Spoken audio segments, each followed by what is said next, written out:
Depuis des années, je sillonne la Moselle en quête des différents chapitres qui ont écrit le récit de ce territoire.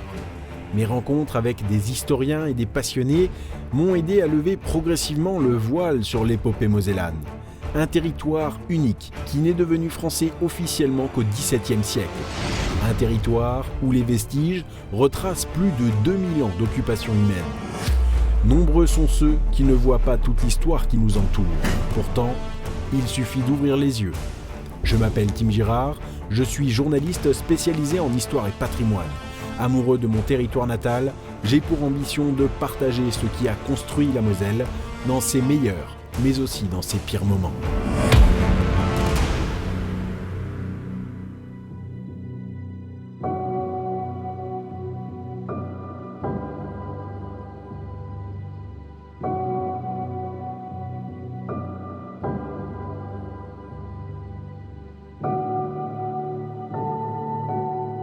Aujourd'hui, c'est au XXe siècle que nous remontons, à l'époque où la Seconde Guerre mondiale ne cesse de mener des soldats à la mort.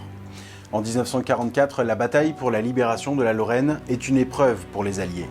Depuis le mois de juin, ils ont débarqué dans le nord de la France, en Normandie, et ils repoussent les troupes du régime nazi d'Adolf Hitler. La peur change progressivement de camp. Paris est libéré le 25 août 1944. Reims le sera 5 jours plus tard. Les combats sont difficiles, ils font de nombreux morts, mais les Alliés ne sont pas encore au bout de leur peine. Avant de rejoindre l'Allemagne, ils vont encore devoir libérer les territoires que l'Allemagne a annexés en 1940, après la capitulation du maréchal Pétain. Et parmi ces territoires, il y a la Moselle et la ville de Metz qui est une véritable forteresse. De cette Seconde Guerre mondiale, les vestiges sont nombreux. La ligne Maginot reste bien entendu l'une des stars de cette époque et aujourd'hui encore des passionnés mettent leur temps libre au service de cette mémoire d'autrefois. Un engagement qui permet aux nouvelles générations de s'impliquer dans cette longue et terrible histoire, permettant ainsi de rendre hommage à ceux qui se sont battus et qui sont morts, à ceux qui nous ont libérés au prix du sang et de la souffrance, mais aussi aux nombreuses victimes de ce conflit. C'est un passé que certains refusent d'oublier. Des associations pour la sauvegarde de ce patrimoine, il y en a beaucoup, et ça tombe bien, parce que les vestiges sont tout aussi nombreux. Et sans l'engagement de ces passionnés, bien souvent, ces témoins de pierre, que sont les forts, les casemates et les ouvrages, les bunkers, eh bien, ils seraient condamnés à l'oubli. Pour illustrer ces propos, je suis allé à la rencontre d'une jeune association. Ce sont les Loups de la Moselle. Depuis peu, ils sont présents sur certaines cérémonies, comme à l'occasion du souvenir de l'armistice du 11 novembre dans le village d'Entrange ou de Canfun. Et quand ils ne sont pas en costume, en uniforme, eh bien ils sont sur le front et se battent pour ne pas que les soldats de la Seconde Guerre mondiale tombent dans l'oubli. Dans le bois de Canfun, à 1 kilomètre à peine de la frontière franco-luxembourgeoise, le siècle passé a marqué de son empreinte les plaines, les vallons et les forêts. Au milieu des arbres immobiles, une bande de jeunes s'active dans l'humidité et la boue, comme chaque week-end autour de cette casemate. Si le flotteur tombe, les pompes arrêtent de pomper. Donc le flotteur, on le laisse toujours en hauteur. C'est pour ça qu'on met un amarrage. Le défi du jour pour Sacha, Romain, Nathan et Maxime, assécher ce puits pour pouvoir continuer leur travail de restauration. Il y a 1,80 m d'eau. Et premier problème, le générateur électrique ne semble pas vouloir démarrer. T'en sors, Maxime? Ah, il démarre pas? Merde. Ah, il va venir, t'inquiète pas, c'est une vieille dame. Hein. Jusqu'à ce que, enfin... Ah ouais?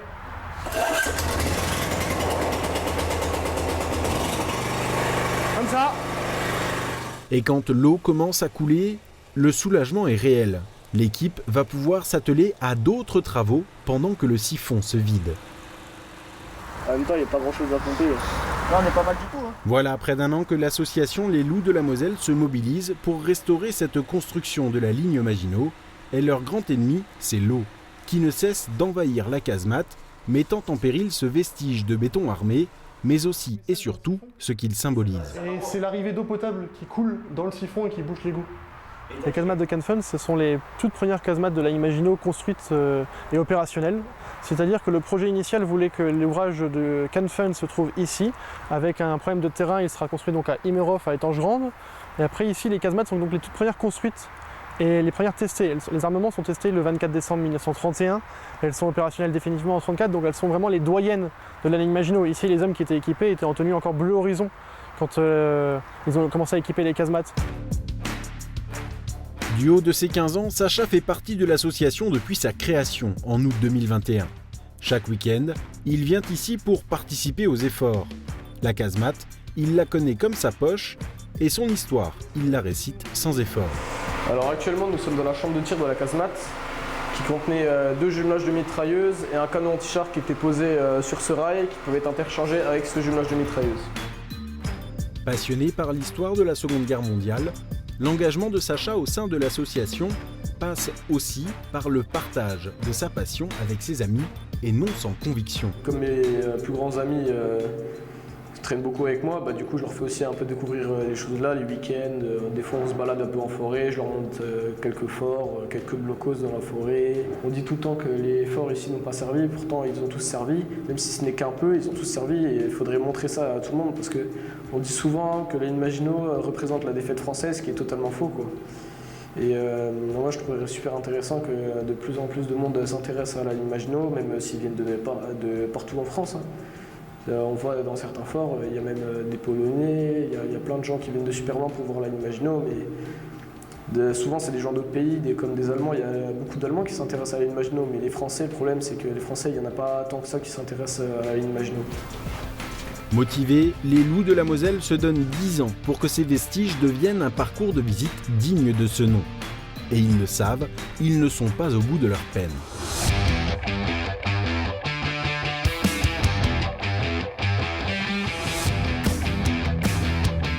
Un peu plus tard dans la journée, Stéphane, autre membre de l'association, rejoint la petite équipe. Passionné lui aussi par l'histoire de la Seconde Guerre mondiale et membre d'une autre association en lien avec la ligne Maginot, il comprend ce que les jeunes viennent retrouver ici. Tout simplement de la compagnie, un sujet qui motive, tout simplement. Des histoires, voilà. Ouais, c'est ça, tout simplement. Se retrouver une bonne camaraderie, faire quelque chose d'utile, tout simplement. On a quand même une histoire par rapport à la région Lorraine qu'on n'a pas dans les autres régions, tout simplement. On a beaucoup de choses qui sont encore concrètes. Donc à l'île Maginot, il y a pas mal de blocs un petit peu dessinés partout par rapport à la frontière. Donc on est un petit peu privilégié par rapport à pas mal de régions, tout simplement. Donc on a une histoire à exploiter.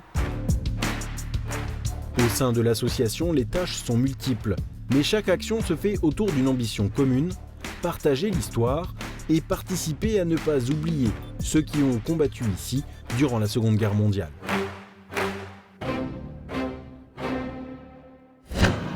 Venons-en maintenant à l'un des chapitres emblématiques de la Seconde Guerre mondiale sur notre territoire mosellan. Il s'agit de la bataille de Metz. Cette bataille est précédée par de nombreux autres combats. L'avancée des Alliés est une épreuve, et si la météo capricieuse freine l'avancée alliée, c'est avant tout la féroce résistance allemande qui fait des ravages. À Arnaville, en Meurthe-et-Moselle, les soldats américains et allemands se font face. Les soldats américains veulent traverser la Moselle, rempart à franchir absolument pour rejoindre et libérer Metz, déclarée forteresse du Reich quelques jours plus tôt par les autorités nazies. Côté allemand, la première armée se réorganise sur plus de 100 km entre Arnaville et Montmédy. Malgré les difficultés et les morts, les Alliés progressent, repoussant encore et toujours les Allemands vers l'Est. Pilonnés par les forts de la Moselle-Stellung, construits à l'époque de la première annexion entre 1870 et 1914, mais aussi par les ouvrages de la ligne Maginot, les GIs parviennent tout de même à progresser vers Metz. Puis, guidés par des membres de la FFI, les forces françaises de l'intérieur, ils parviennent à rejoindre puis libérer la ville de Metz, forçant le commandant de la ville, qui est blessé, le général Kittel, à capituler. Aussitôt après la fin des combats, le général américain Walker remet officiellement la ville aux autorités françaises. Dans la rue, les Messins fêtent la victoire. Les marques de l'annexion sont retirées. Les panneaux de la commande d'Atour sont arrachés du palais du gouverneur. les rues et les places retrouvent leur nom français. La bataille de Metz est terminée et elle s'est faite au prix du sang. Plus d'1 millier de soldats américains sont morts. 3800 soldats allemands ont également été tués. 8000 ont été blessés et 15 000 prisonniers allemands ont été faits. La guerre n'est pas terminée, mais les Messins, redevenus français, laissent déjà éclater leur joie. Thionville, Ars-sur-Moselle, Mézières-les-Messes, Vic-sur-Seille, Sarreguemines, on ne compte plus ces villes qui ont terriblement souffert des combats de cette libération de la Moselle. Mais comment Metz est-elle devenue une ville militaire aussi puissante ? Eh bien vous allez voir que pour répondre à cette question, nous allons devoir remonter très loin dans le temps, jusque dans l'Antiquité. Au cours de son histoire, Metz a été fortifiée à de nombreuses reprises, et ce, dès l'Antiquité tardive. Les remparts traditionnels construits au 5e siècle sont bien sûr la base de cette fortification pour cette ville déjà fortement convoitée pour ses richesses. Au Moyen-Âge, Metz, surnommée la Riche, va vivre une autre campagne de fortification intense qui permettra d'asseoir la réputation défensive de la cité. Et pour garder son image de place forte, Metz va sans cesse évoluer au fil de son histoire. Au XVIe siècle, devenue française depuis peu, les Français construisent une puissante citadelle, aujourd'hui disparue. Au XVIIe et XVIIIe siècle, les Français vont à nouveau moderniser sa capacité défensive avec des constructions adaptées aux évolutions de l'armement, et notamment celle de l'artillerie. Mais on le sait, l'armement ne cessera jamais d'évoluer. Alors, au XIXe siècle, les autorités du Second Empire de Napoléon III décident de construire une ceinture de feu à la pointe de l'armement militaire de l'époque. Tout autour de la ville, les lieux stratégiques sont sélectionnés et deviennent les points d'ancrage des nouvelles constructions militaires. Pour cela, le maréchal Ney affectera une somme colossale, 12 millions de francs or. On va réfléchir sur les parties les plus hautes qui ceinturent la ville, donc la butte de Queuleux, la butte du Mont-Saint-Quentin où l'on va construire le fort Dioux, le fort de l'Est, le fort de Platteville. Nous avons également le fort d'Héroulède à Voipy, le fort Gambetta, le fort Saint-Julien et au moment où la guerre éclate en juillet 1870, le fort de Saint-Privat qui est situé sur l'ancienne base aérienne de Metz-Frescati dont il sort à peine de terre. Achevés en 1870, ces forts n'empêchent pas la France de perdre la guerre contre la Prusse de Guillaume Ier et de Bismarck. La Moselle devient allemande après la signature du traité de Francfort. Les Allemands décident de renforcer la défense de Metz avec 7 nouveaux forts construits entre 1871 et 1898. Objectif, tenir l'assaillant à distance. À la fin de ces travaux, une nouvelle campagne de construction défensive débute et se poursuivra jusqu'en 1916. Ces constructions font partie du vaste plan de défense mosellane allemande appelé la Moselstellung. Enfin, plus tard, alors que la Moselle est redevenue française, des forts de la ligne Maginot seront construits dans les années 30 et 40 autour de Metz. Ces ensembles de ceintures de feu ne prouveront véritablement leur efficacité qu'à la fin de la Seconde Guerre mondiale, en 1944, lorsque les Américains veulent libérer la ville de Metz, alors déclarée forteresse du Reich, qui vit sous le joug nazi. Les forts, remilitarisés, feront feu sur les Alliés, freinant considérablement leur avancée vers l'Allemagne. Et donc tous ces forts autour de la ceinture de Metz, mais autour de la ceinture fortifiée de Thionville, mais aussi tous les autres forts jusqu'à Bitche, sont occupés par les forces allemandes et résistent aux Américains qui approchent, qui libèrent le secteur. Et il va y avoir effectivement des pertes humaines importantes. Et en témoigne le cimetière américain de Saint-Avold, qui est le plus important cimetière américain d'Europe. Ensuite, le cimetière américain de Luxembourg, où Patton est enterré. Et il a souhaité rester sur ce territoire où il a perdu quasiment toutes ses troupes avec la bataille des Ardennes et la bataille de Lorraine. Mais cette bataille de Lorraine est effectivement très méconnue. Mais là, il y a eu des pertes humaines incroyables. Pendant un hiver très froid, très rigoureux, de novembre 1944 à mars 1945, lorsque les dernières régions de Moselle et d'Alsace sont libérées dans le secteur de Colmar. Une histoire militaire et défensive riche qui s'étale sur près de 15 siècles et qui, indubitablement, confirme que Metz est avant tout une ville qui fut taillée par les guerres. L'un des fleurons de la ligne Maginot, bien sûr, cette enceinte de feu, c'est bien sûr le Hackenberg, une véritable forteresse construite de 1929 à 1935. Située sur la commune de Vécrin, dans le nord de la Moselle, ce témoignage de l'ingénierie militaire est l'un des plus visités du monde, et ça se comprend. Vous allez voir que c'est un ouvrage qui a de quoi surprendre, et pour vous le prouver, je suis allé sur le site à la rencontre de Claude Poésy, le président de l'association Amis Fort Vécrin, et vous allez voir que le Hackenberg, Claude Poésy le connaît par cœur.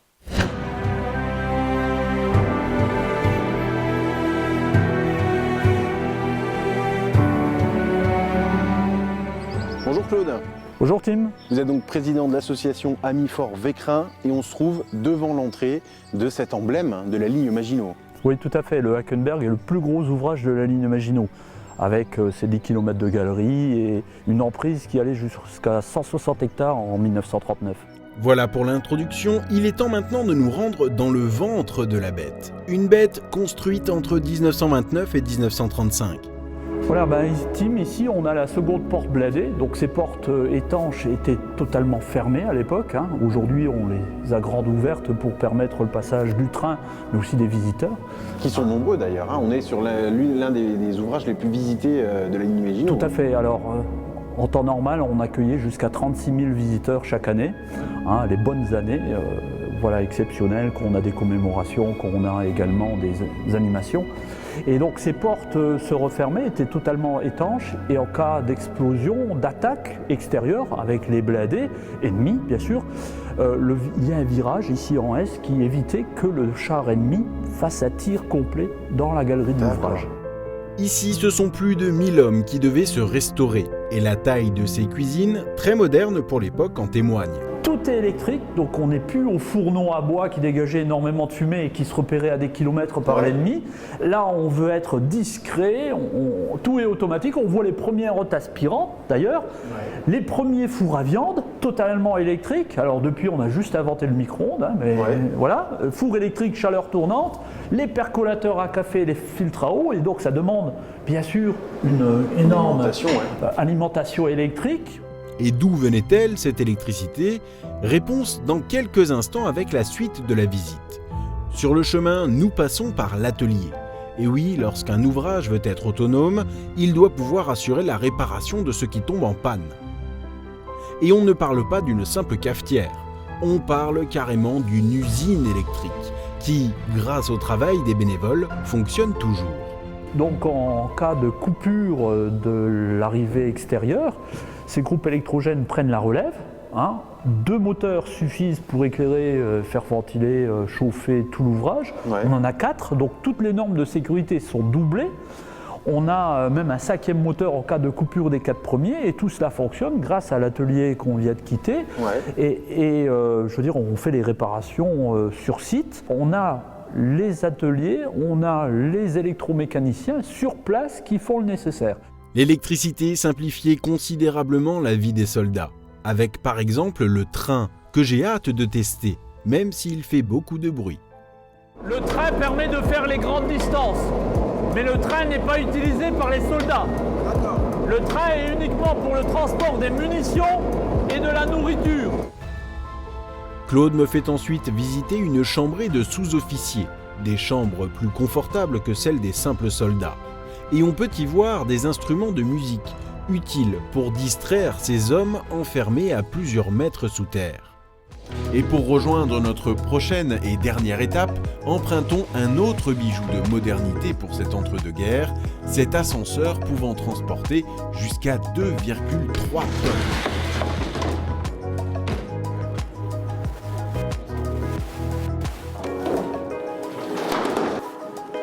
Une fois arrivé à la surface, ou presque, Claude enclenche le mécanisme de la tourelle d'artillerie.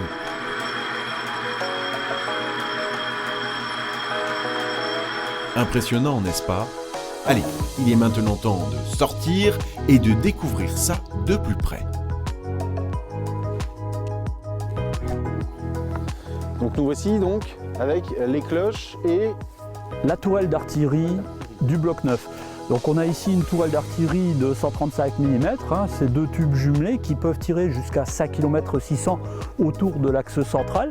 Donc on tire sur les collines avoisinantes, sur les forêts et vers la frontière allemande. La frontière allemande est à 15 km à peu près dans cette direction. Donc ces pièces-là n'atteignent pas la frontière, mais on en a d'autres, des pièces de 75, sous casemate ou sous tourelle, qui elles tirent littéralement jusqu'à la frontière et qui pouvaient prendre en chasse un blindé dès son franchissement de la frontière, c'est-à-dire dès qu'il a fait à peu près 2-3 km sur le territoire français, au cas où il s'est trompé de chemin. Voilà, on l'alerte et on a ce fameux mur anti-char qui serait visitable également de l'extérieur. Il y a un circuit pédestre. Ce secteur est hyper fortifié parce que derrière il y a un intérêt économique majeur qui sont nos fourneaux, nos mines de fer du côté de Volmerange, les mines étanges, etc. Et de l'autre côté, les mines de charbon qui sont plutôt dans le secteur Argarten-aux-Mines, Creuswald, jusqu'à Forbach, etc. Grâce à cette visite et surtout grâce à Claude Poésy, aussi passionné que passionnant, on se rend bien compte que le Hackenberg est une véritable Rolls de la ligne Maginot.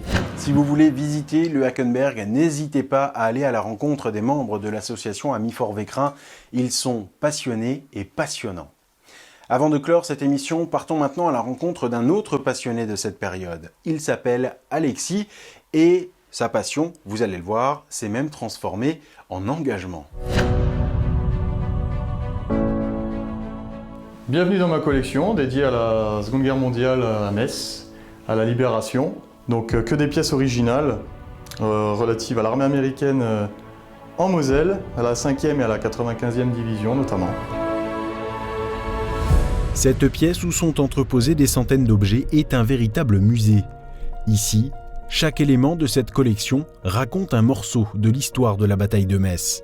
De toutes les scènes américaines de la Seconde Guerre mondiale ont été filmées avec ce type de caméra, à bout de bras, en 35 mm. La moindre pièce de collection présente ici a une histoire qu'Alexis, collectionneur passionné, connaît par cœur. J'étais au collège, à Philippe de Vigneulles, juste à côté du fort de Queuleux, et j'ai commencé à m'intéresser donc à l'annexion de Metz, à la Seconde Guerre mondiale à Metz.